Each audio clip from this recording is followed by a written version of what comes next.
Hey everyone, we are working to hit 1,000 subscribers and I need your help to get there. If you enjoy the content, please hit that subscribe button right now. Yo, what is good, everybody? Welcome back to Favs. I'm Fave. And if you just saw that breaking news drop, then you already know Chicago is not sleeping this offseason. Not even a little bit. Rookie minicamp just wrapped up at Hallis Hall. The ink is barely dry on 4 brand new contracts, and the Bears already have people talking. We have got a Super Bowl champion coming home. We have got a tackling machine linebacker duo that is about to send some people's roster spots up in flames. We have got a receiver with a direct line to Caleb Williams going back years. And somehow, buried in all of this good news, the Bears also had to say goodbye to one of the best names in NFL history before his career even really got started. That is a lot of drama packed into 48 hours. Let's get into every single piece of it right now. Let's start with the biggest name in this group and the one with the best story attached to it. And that is Scotty Miller. Now, if you are a casual Bears fan and that name does not immediately ring a bell, let me paint you a picture real quick. 28 years old, 5 feet 9 inches, 174 pounds. Looks like he could get blown over by a strong Chicago wind. And yet, Super Bowl champion, 4 years playing alongside Tom Brady in Tampa Bay. A guy who, at his peak in 2020, hauled in 33 catches for 501 yards and 3 touchdowns, while averaging over 15 yards every single time he touched the football. With Tom Brady throwing him the ball, Scotty Miller looked like a first-round pick. And now, he has got Caleb Williams. But here is the part of this story that makes it genuinely special beyond just the football resume. Scotty Miller is a Barrington, Illinois native. He grew up in Chicago's northwest suburbs, went to Barrington High School, and now, at 28 years old, after 7 years bouncing from Tampa to Atlanta to Pittsburgh, he is coming home. He is putting on a Chicago Bears jersey in his own backyard. That storyline writes itself. And Fave's personal take? That kind of emotional investment in a city, in a fan base, in a building, that is not nothing. That matters in a locker room. A guy who is playing in front of the people he grew up with has an extra gear available to him that you simply cannot manufacture.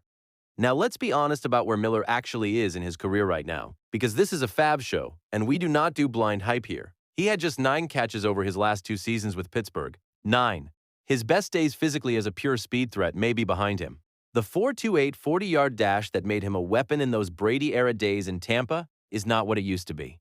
At this point in his career, what Miller is really bringing to this roster is veteran experience, locker room leadership, a legitimate blocking ability at the wide receiver position, which, as we have covered extensively, Ben Johnson demands from every single pass catcher in his system, and a clutch gene that has been tested on the biggest stage in football. He knows how to prepare. He knows how to practice. He knows what it takes to win in January. That curriculum is worth something when your starting wide receiver room is as young as Chicago's is right now. Think about who is currently in that receiver room. Jade Walker, Luther Burden, Roma Dune. These are talented young players with immense upside, but they are young, and they are still developing. DJ Moore was the veteran steadying presence in that room before the Bears traded him to Buffalo for draft capital. Now Scotty Miller walks in and fills that veteran leadership vacancy. He has been where those young guys are trying to go. He has played in playoff games. He caught a touchdown in an NFC championship game. He won a Super Bowl.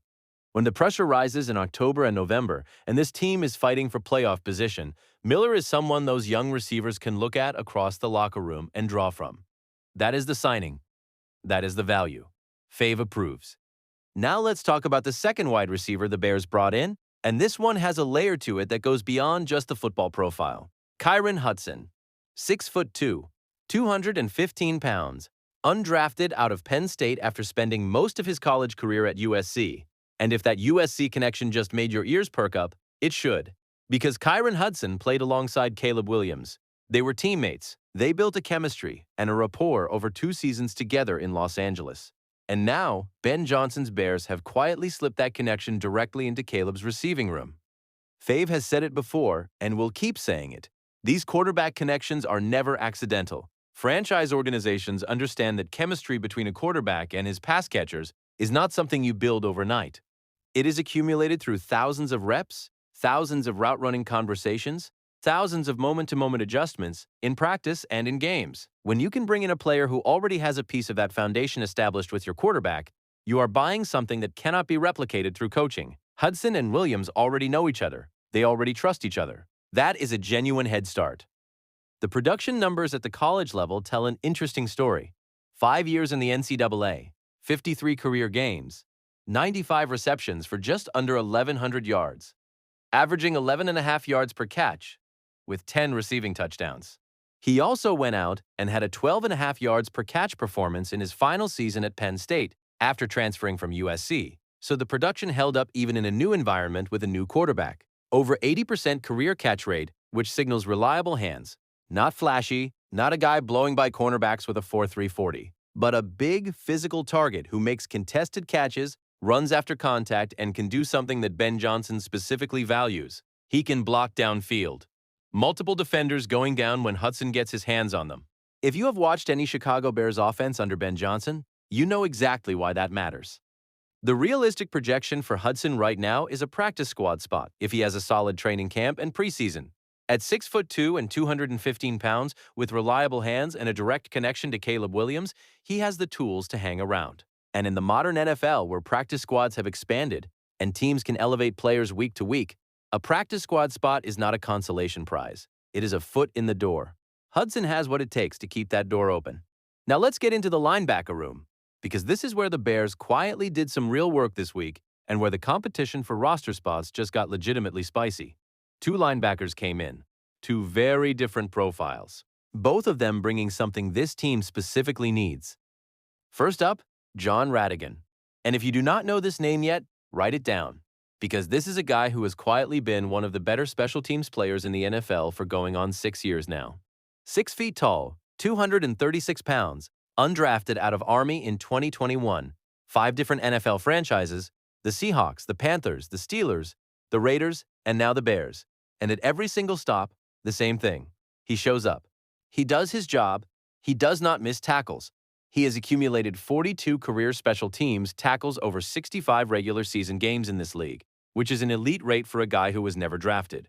His 26 solo special teams tackles since entering the league in 2021 were at one point tied for 11th most in the entire NFL over that span. That is not a coincidence. That is a player with a genuine skill set that has kept him employed in a league that is brutally unforgiving to undrafted linebackers. And here is the cherry on top that Fave personally loves about this signing. John Ratigan is from Naperville, Illinois. He went to Neuqua Valley High School. This man is Chicago area born and raised, just like Scotty Miller. 2 of the 4 signings the Bears just made are Chicagoland kids coming home to play for the team they grew up rooting for.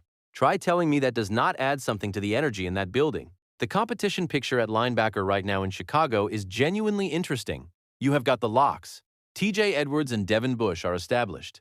Keyshawn Elliott and DeMarco Jackson are recent additions. But those last 2 or 3 linebacker spots, specifically the ones that come down to special teams value, that is where Ratigan, Jack Sanborn, Ruben Hippolyte, and now this next name I am about to get to, are all competing. And it is a real competition. Nobody is handed anything in Richard Hightower's special teams unit.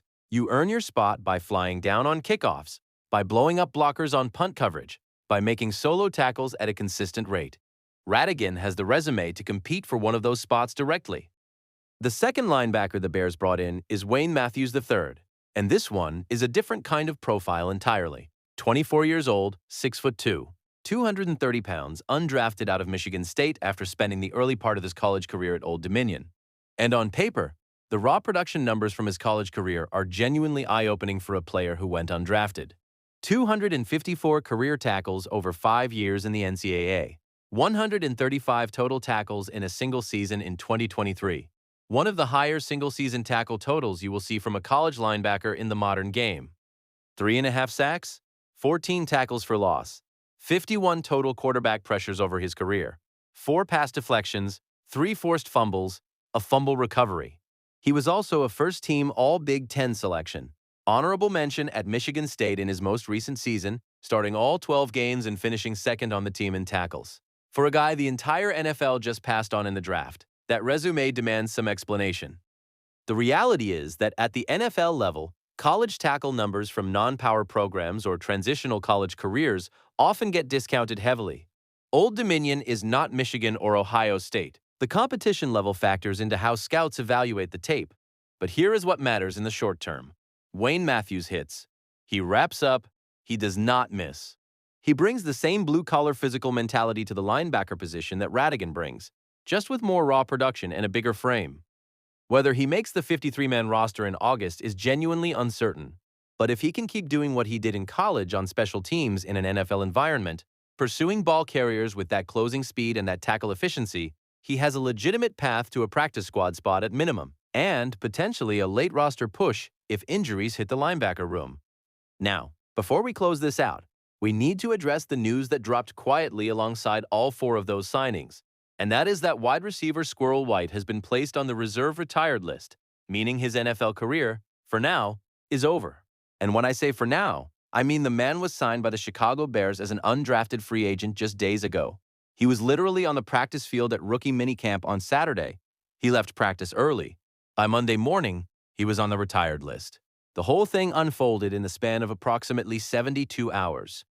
Now, Fave is not going to speculate wildly about the circumstances because the details have not been made public. But I will say this, that name, Squirrel White, was one of the more interesting under-the-radar UDFA additions to this roster precisely because of how Ben Johnson's offense was trending toward elite speed. A 4.3-something 40-yard dash with return instincts from Florida State. That profile fits exactly what the Bears want from a returner, especially with the new NFL kickoff rules making the position more valuable than ever. Squirrel White was a genuine flyer worth taking. Whatever happened between Saturday and Monday, the Bears clearly lost a player they were genuinely intrigued by, even if they were also able to replace that energy elsewhere on the roster. We wish him nothing but the best and hope it is simply a decision that opens a door to something better for him down the road. Let me zoom out for a second and give you the big picture on what all four of these signings actually say about where this Chicago Bears organization is right now. Because when you look at this roster building strategy, when you look at the pattern, something becomes very clear very fast. Ben Johnson and Ryan Poles are not building a team for 1 year. They are not chasing one playoff run with a patchwork of veterans. They are building depth, real, competitive, uncomfortable depth at every single position. Think about what they are doing at linebacker. They are not just bringing in guys to fill bodies. They have TJ Edwards, Devin Bush, Keyshawn Elliott as established contributors. And then they add John Ratigan, a 6-year proven special teams weapon, and Wayne Matthews III, a college tackling machine with the athleticism to grow. Now, every single linebacker on this roster has to earn his spot every single day. Nobody is comfortable. Nobody is safe. That is the mentality of a championship organization. Championship teams do not have guys coasting because there is no competition below them. Every spot is contested. Every rep matters. The same principle applies to the receiver room with Scotty Miller and Kairen Hudson. You have already got Luther Burden, Jade Walker, and Roma Dune fighting for roles. Now you add a 7-year veteran Super Bowl champion in Miller and a big-bodied possession receiver with quarterback chemistry in Hudson. The message from the coaching staff is identical across both position groups. Nobody owns a roster spot. You perform or you go home. And here is what Fave wants every Bears fan to understand about this offseason. The move that got everyone excited was the first-round pick. The move that got the most press coverage was the Sam Roush tight end philosophy. The move that got the most podcast takes was the Logan Jones center competition. But it is moves like these 4 signings, under the radar, cost-efficient competition-driven signings right after minicamp, that separate organizations that talk about depth from organizations that actually build it. The Bears are building it, brick by brick, signing by signing, rep by rep. OTAs are right around the corner. Mandatory minicamp follows. Then training camp. By the time August roster cuts roll around, the battles we are watching start now are going to have genuine answers. And based on everything coming out of Hallis Hall right now, those battles are going to be worth every minute of your attention. That is a wrap on today's episode right here at Favs. I'm Fave, and if this video hit different, you already know what to do. Smash that like button right now. Drop in the comments which one of these 4 signings you are most excited about. Are you riding with the hometown hero Scotty Miller? Are you high on the Kairen Hudson and Caleb Williams connection? Or is it one of the linebacker additions that gets you going? Let me know down below. And if you are not subscribed yet, what are you even doing out here? Hit that subscribe button. It is free. It costs you absolutely nothing, and we have got Bears content coming at you hard all the way through OTAs, mandatory minicamp, training camp, preseason, and into the regular season. We are not slowing down for anybody. See you in the next one. Peace.